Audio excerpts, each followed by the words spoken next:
नमस्कार, आप देख रहे हैं न्यूज 18 राजस्थान। आपके साथ मैं हूं अभिषेक। बुलेटिन की शुरुआत करते हैं। 25 जुलाई को पाकिस्तान में मौत के बाद रेशमा का पार्थिव शरीर आज अपने वतन पहुंच गया। रेशमा का पार्थिव शरीर सड़क मार्ग से लाया गया, पाकिस्तान से मुनाबाओ लाया गया, जहां पर इमिग्रेशन के बाद बीएसएफ और प्रशासनिक अधिकारियों को पार्थिव शरीर सौंपा गया। बता दें कि बाड़मेर जिले की निवासी रेशमा 30 जून को अपने बेटे सियाब खान के साथ पाकिस्तान गई थी, जहां 25 जुलाई को उनका निधन हो गया था। जिंदगी के आखिरी पड़ाव में रेशमा अपने परिजनों से मिलने चाहती थी। परिजनों से मिलने के लिए रेशमा पाकिस्तान गई, लेकिन उसे ये मालूम नहीं था कि उसकी मौत पाकिस्तान में होगी। बहरहाल 7 दिन बाद रेशमा का शव भारत पहुंच चुका है। बहरहाल काफ़ी कठिनाइयों के बाद, काफ़ी मुश्किलों के बाद आखिरकार रेशमा का शव भारत पहुंच चुका है और अब प्रशासन रेशमा के शव को उनके परिजनों को सुपुर्द करेगा। लेकिन सबसे बड़ी बात यह है कि इस पूरे मामले में सरकार की भी तारीफ करनी होगी कि उन्होंने परिजनों की सहायता की और साथ ही पाकिस्तान से संपर्क करके रेशमा के शव को इस रास्ते से लाए जिससे पहले अब तक कोई नहीं आया। सहयोगी शेर सिंह के साथ ललित सिंह, मुनाबाव बॉर्डर, न्यूज 18 बाड़मेर। असम में एनआरसी ड्राफ्ट के मुद्दे पर सड़क से सदन तक सियासी संग्राम छिड़ गया है। इसको लेकर राज्यसभा में चर्चा के दौरान बीजेपी सांसद अमित शाह के बयान पर विपक्ष ने जोरदार हंगामा किया, जिसके कारण राज्यसभा की कार्यवाही कल तक के लिए स्थगित कर दी गई। अमित शाह ने कहा कि अवैध घुसपैठियों को पहचान कर उन्हें अलग करने के लिए एक एनआरसी बनाया जाएगा और ये पहले से तय था। उन्होंने कहा कि ये करने की हिम्मत आप में नहीं थी, लेकिन हम में हिम्मत है और यह करके दिखाया है। शाह ने विपक्षी सांसदों से पूछा कि 40 लाख घुसपैठियों को कौन बचाना चाहता है।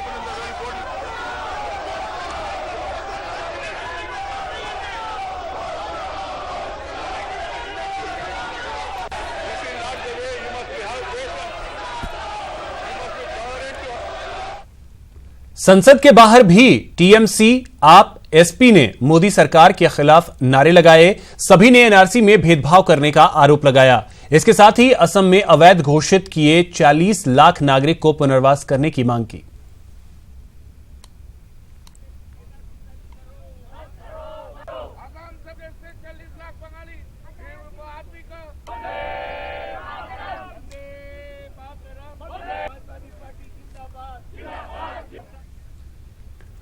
त्रिपुरा के सीएम विप्लव देव ने कहा कि उनके राज्य में एनआरसी को लेकर कोई समस्या नहीं है। कुछ लोग जानबूझकर इस तरह की अफवाह फैलाकर माहौल खराब करना चाहते हैं।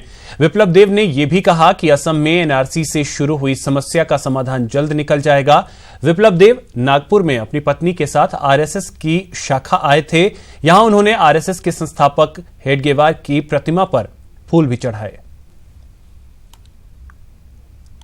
नहीं, त्रिपुरा में एनआरसी का मांग नहीं हुई है, ऐसा नहीं है। एनआरसी के साथ त्रिपुरा का कोई संबंध नहीं है। त्रिपुरा में सब व्यवस्थित है और सभी के पास पेपर्स हैं, तो इसलिए वो इशू हमारे लिए कुछ विषय नहीं है।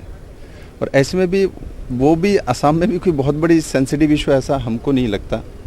वो सर्बानंद सोनोवाल जी इसको पैनिक करने के लिए, सर्बानंद सोनोवाल जी सक्षम है और व्यवस्थित मुख्यमंत्री है, सक्षम मुख्यमंत्री है।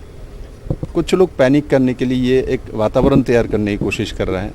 ये पूरे देश में कुछ सोच है, विदेशी सोच वाले लोग हैं।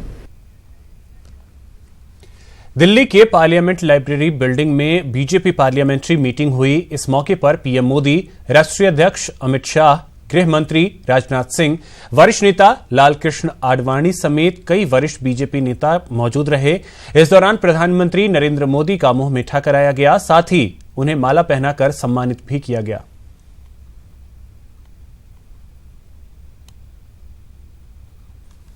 शिरडी में फक्कड़ फकीर के दरबार में एक बार फिर रिकॉर्ड चढ़ावा हुआ है। गुरु पूर्णिमा के पावन मौके पर देश विदेश से लाखों श्रद्धालु शिरडी में साईं बाबा के दरबार में दर्शन करने पहुंचे और दिल खोलकर दान किया।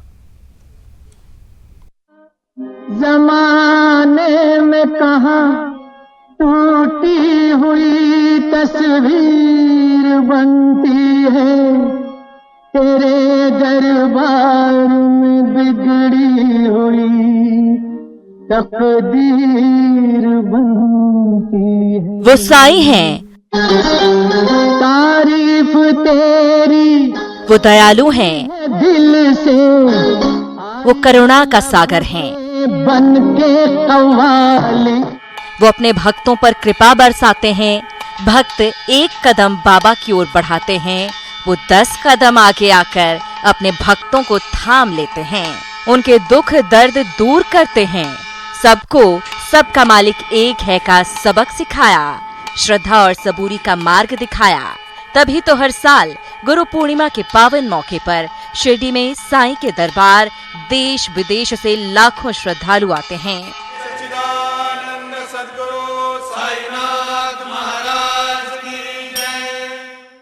इस बार भी गुरु पूर्णिमा पर साईं की शिरडी में भारी संख्या में श्रद्धालु आए और रिकॉर्ड चढ़ावा चढ़ाया।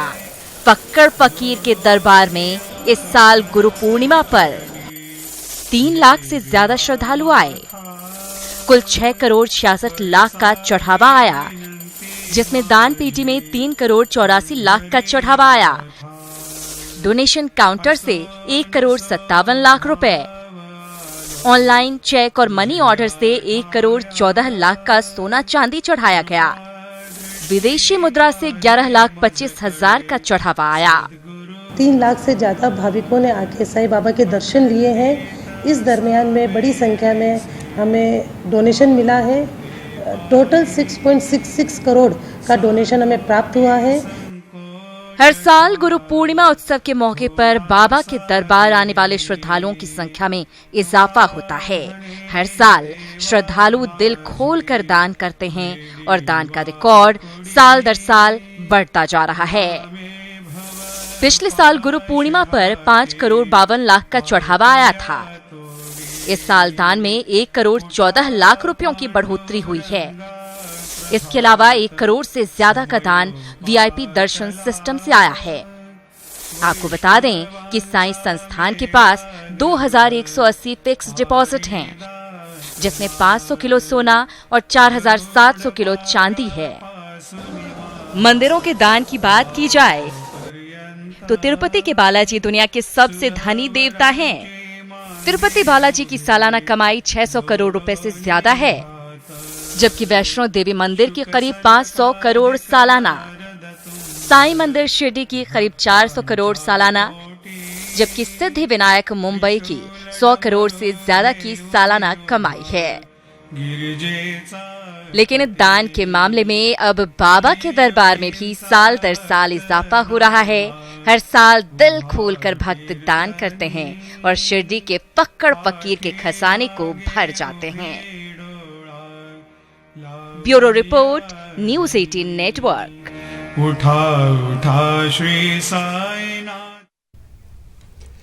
क्या महिलाओं के किसी मंदिर में पूजा करने से मंदिर अपवित्र हो जाएगा? ये सवाल इसलिए क्योंकि ये आज भी देश में हो रहा है, और ये उस देश में हो रहा है जहां देवियों की पूजा सर्वोपरि है।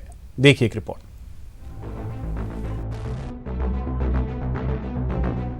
शक्ति चाहिए तो दुर्गा की पूजा, विद्या चाहिए तो सरस्वती की पूजा, धन चाहिए तो लक्ष्मी की पूजा, तंत्र मंत्र साधना है तो काली की पूजा।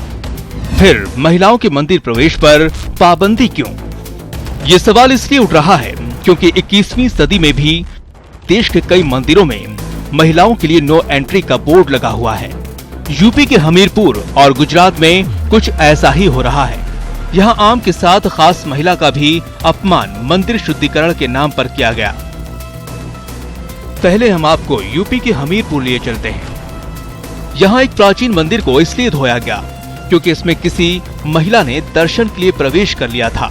बीजेपी विधायक के प्रवेश पर न सिर्फ मंदिर को धोया गया, बल्कि इस मंदिर में रखी धूम ऋषि की मूर्ति को इलाहाबाद ले जाकर संगम में स्नान भी कराया गया। अगर ऐसा हुआ है तो ये महिलाओं का अपमान हुआ है, क्योंकि उच्चतम न्यायालय का भी ये आदेश है कि महिलाओं का किसी मंदिर में जाना वर्जित नहीं है।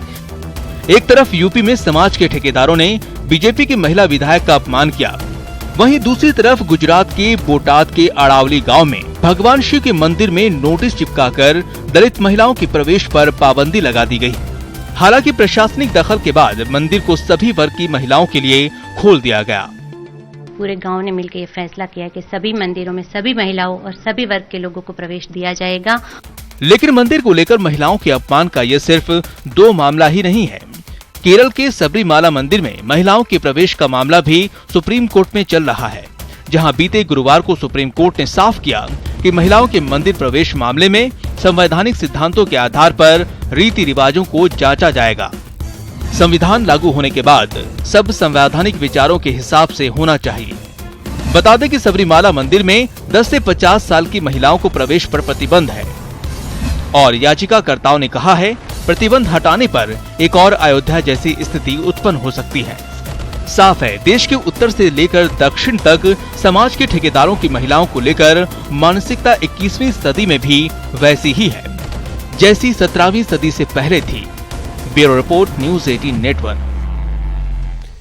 पहले गर्मी से परेशान थी दिल्ली, फिर बारिश दिल्ली वासियों के लिए मुसीबत बन गई। अब दिल्ली को यमुना डरा रही है। देखिए एक रिपोर्ट।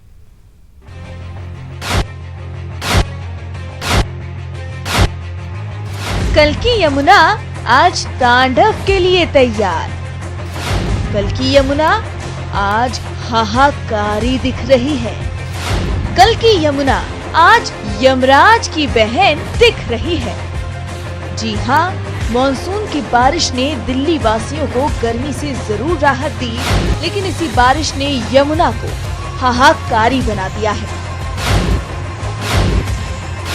इसी बारिश ने यमुना को यमराज का दूसरा रूप बना दिया है। दरअसल भारी बारिश ने यमुना को उसका यौवन लौटाया, लेकिन हथनी कुंड बैराज से छोड़े गए पानी ने इसे रौद्र रूप दे दिया। जिस तरीके का उफान इस वक्त यमुना में आप देख सकते हैं, जल स्तर जो लगातार बढ़ता जा रहा है। आने वाले दिनों में इसी तरीके का जो असर है यमुना में देखने के लिए मिलेगा। लगातार यमुना का जल स्तर बढ़ता नजर आ रहा है। तो ये जो बढ़ता जल स्तर है वो दिल्ली वासियों के लिए खासा परेशानी का सबब बनकर नजर आ रहा है, क्योंकि जिस तरीके से मानसून की बारिश लगातार हो रही है, हथनी कुंड से लगातार पानी छोड़ा जा रहा है, तो ऐसे में यमुना का स्तर लगातार बढ़ रहा है। यमुना के इसी रौद्र रूप की वजह से दिल्ली वासियों पर मुसीबतों का पहाड़ टूट पड़ा है।